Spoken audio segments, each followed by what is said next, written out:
आता पाहणार आहोत मोठ्या राजकीय बातम्या। चुका होत असल्यास दुरुस्त कराव्या, नाहीतर मंत्र्यांना खुर्ची खाली करावी लागेल। राष्ट्रवादीच्या मंथन शिबिरातून अजित पवारांचा निर्माणीचा इशारा।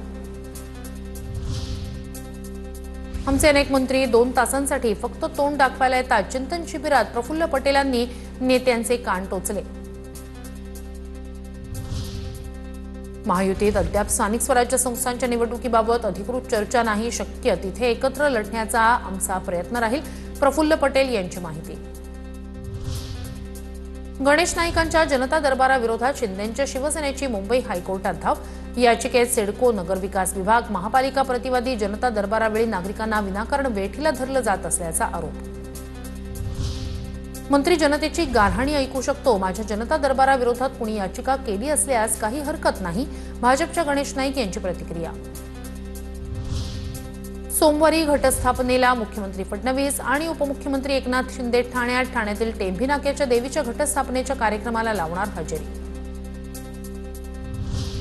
शिंदेंच्या बालेकिल्ल्यात ठाकरे बंधूंची रणनीती। अंबरनाथ, कल्याण, डोंबिवलीत राज ठाकरेंचा दौरा, मनसे पदाधिकाऱ्यांसोबत निवडणुकीच्या पार्श्वभूमीवर चर्चा, तर मातोश्रीवर उद्धव ठाकरेंची अंबरनाथ, कल्याणच्या पदाधिकाऱ्यांसोबत बैठक।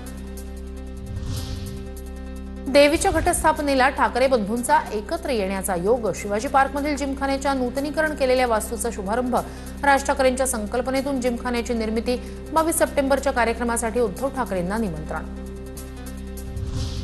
विधानसभेत मोठ्या प्रमाणावर मत चोरी झाली, तुम्ही याद्यांवर काम करा। राज ठाकरेंच्या मनसैनिकांना सूचना।